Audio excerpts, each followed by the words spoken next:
السلام علیکم ورحمۃ اللہ وبرکاتہ۔ امید ہے آپ سب بہت اچھے ہوں گے۔ میں بھی بالکل ٹھیک ہوں الحمدللہ۔ آج کے ویڈیو میں ہم بات کریں گے why did Allah created humans, Allah نے ہمیں کس لیے بنایا اور کیوں بنایا، انسان کی تخلیق کیسے ہے اور اللہ نے ہمیں کس مقصد کے لیے پیدا کیا۔ سب سے پہلے ہم قرآن سے شروعات کرتے ہیں۔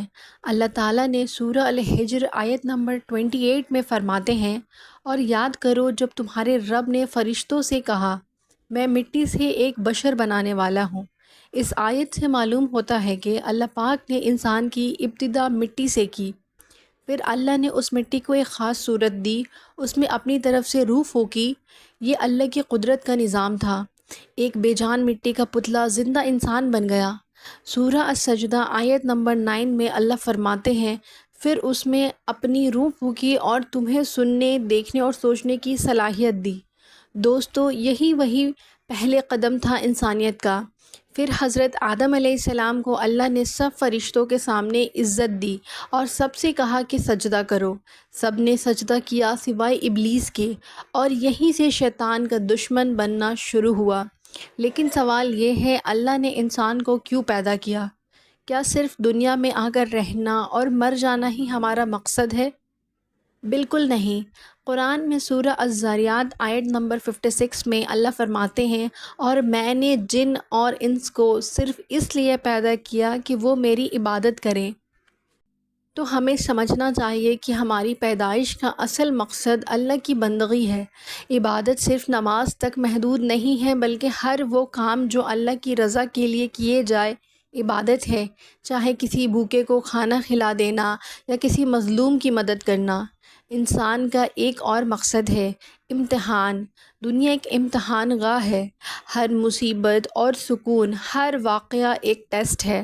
سورہ الملک میں اللہ فرماتے ہیں، وہ جس نے زندگی اور موت کو پیدا کیا تاکہ آزمائے کہ تم میں کون بہترین عمل کرتا ہے۔ تو یہ زندگی ایک سفر ہے جس میں ہمیں اپنے عمل سے اپنے مقام بنانا ہے۔ انسان کو یعنی ہمیں اللہ نے سب مخلوقات سے افضل بنایا، اس سے عقل دی، سوچنے کی صلاحیت دی، اور سب سے بڑی بات اختیار دیا۔ ہمارے پاس چوائس ہے صحیح یا غلط چوز کرنے کا، اور اسی چوائس کے ذریعے ہم جنت یا دوزخ میں مطابق بنتے ہیں۔ تو دوستو، ہماری تخلیق میں مقصد نہیں ہے۔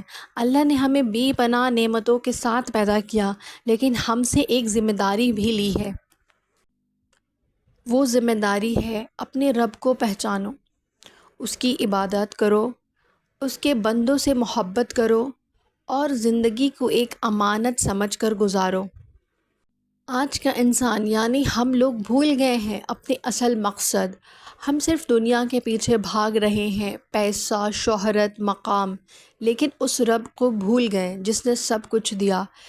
لیکن یاد رکھیں، ہر روح کو ایک دن اپنے رب کے سامنے کھڑا ہونا ہے، جو کہ اللہ نے قرآن میں فرمایا، اے انسان، تو اپنے رب کی طرف محنت کرتا ہوا جا رہا ہے اور تو اس سے ضرور ملے گا۔ اللہ نے قرآن میں فرمایا کہ بندے اپنے رب سے ضرور ملیں گے۔ دوستو، زندگی کا اصلی حسن تب آتا ہے جب انسان اپنے رب کو پہچانتا ہے، جب وہ ہر کام اللہ کی رضا کے لیے کرتا ہے، جب وہ اندھیروں میں بھی روشنی راستہ تلاش کرتا ہے۔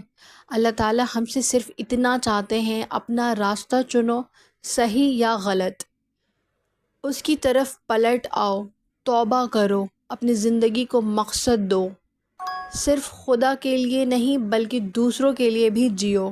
رسول پاک صلی اللہ علیہ وسلم نے فرمایا، سب سے بہترین انسان وہ ہے جو دوسروں کے لیے فائدہ مند ہو۔ تو دوستو، انسانی تخلیق صرف عبادت کے لیے نہیں بلکہ انسانیت کے لیے بھی ہے۔ اور آخر میں ایک پیغام، زندگی ایک موقع ہے، ایک دفعہ ملتی ہے، نہ یہ دوبارہ آئے گی، نہ وقت واپس ملے گا۔ تو آج سے فیصلہ کریں کہ ہم اپنی زندگی اسی مقصد کے لیے گزاریں گے جس کے لیے اللہ نے ہمیں پیدا کیا۔